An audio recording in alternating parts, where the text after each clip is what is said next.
retrouver pour cette newsletter avec au cœur l'évangile de dimanche prochain, cette fameuse histoire où Jésus nous propose de donner notre manteau, et non pas seulement notre manteau, mais notre tunique à la personne qui en a besoin. Comment, dans notre couple, je laisse la place à mon conjoint? Comment est-ce que, dans cet amour, je vis cette démarche du don, voilà, d'être tournée vers l'autre avant de me regarder moi-même? Comment je cherche le bonheur de l'autre avant le mien? Vaste programme.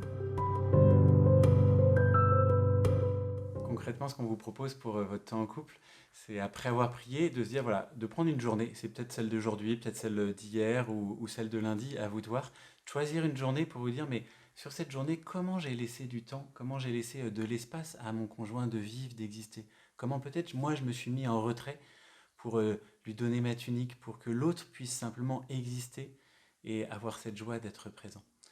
Et voilà, après ce temps, chacun, vous pouvez vous retrouver ensemble pour peut-être simplement vous redire votre amour, vous redire avec tendresse comment on a envie que l'autre puisse exister, être davantage heureux, davantage comment moi je veux être davantage tourné vers toi parce que je t'aime et parce que j'ai envie de construire ensemble notre couple.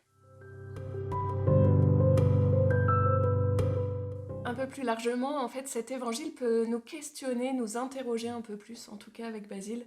Euh, c'est écrit: si vous faites du bien à ceux qui vous en font, quelle reconnaissance méritez-vous? Le Seigneur nous invite à faire du bien à ceux qu'on aime, mais le Seigneur nous demande d'aller plus loin, de faire du bien à ceux qu'on n'aime pas, à nos ennemis. C'est ce fameux évangile de cette gifle et de cette joue qu'on doit tendre si, une deuxième fois. Euh, Jésus me propose de prêter sans rien attendre en retour. Cette phrase, elle résonne pour nous avec Basile sur une question qu'on porte de plus en plus. Alors je ne sais pas si vous connaissez WhatsApp, mais on l'a tous et on a tous plein de fils de discussion. En fait, on a toujours eu la possibilité de répondre ou pas répondre.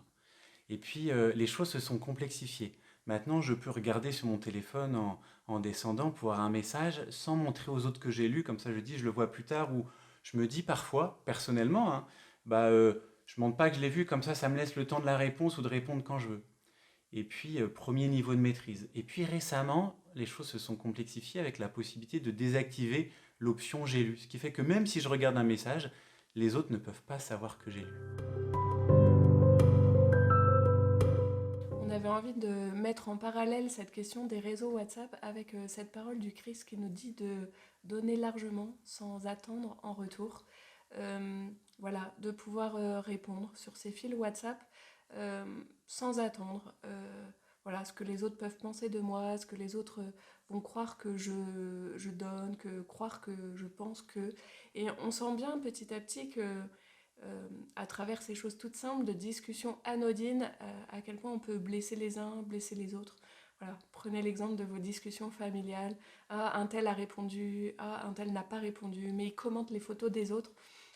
Laissons résonner cette parole de Jésus qui nous invite à donner largement, à aimer sans compter, sans maîtrise, sans attendre autre chose. Avec cette promesse, cette certitude que dans cette parole que le Christ nous laisse, c'est la mesure dont vous vous servez pour les autres qui servira de mesure aussi pour vous. La mesure dont vous vous servez pour les autres servira de mesure aussi pour nous. Alors, on se disait qu'avec Marie, certaines discussions nous laissent pas indifférentes, certains échanges, certains retours, et que à l'approche de ce carême, et ben voilà, peut-être qu'on peut avoir ces deux questions dans le cœur en se disant, mais voilà, peut-être que cette année, on va moins faire d'efforts sur le chocolat, mais on va faire un effort sur quelle place je laisse à l'autre, à mon conjoint, comment je prends soin de lui, comment voilà, je lui manifeste mon amour, et puis peut-être l'autre point, c'est voilà, peut-être comment je peux aussi donner gratuitement dans ces relations, dans ces échanges, sur ces réseaux sociaux qui nous habitent de plus en plus et puis qui parfois et même souvent peuvent nous abîmer. Bon temps en couple?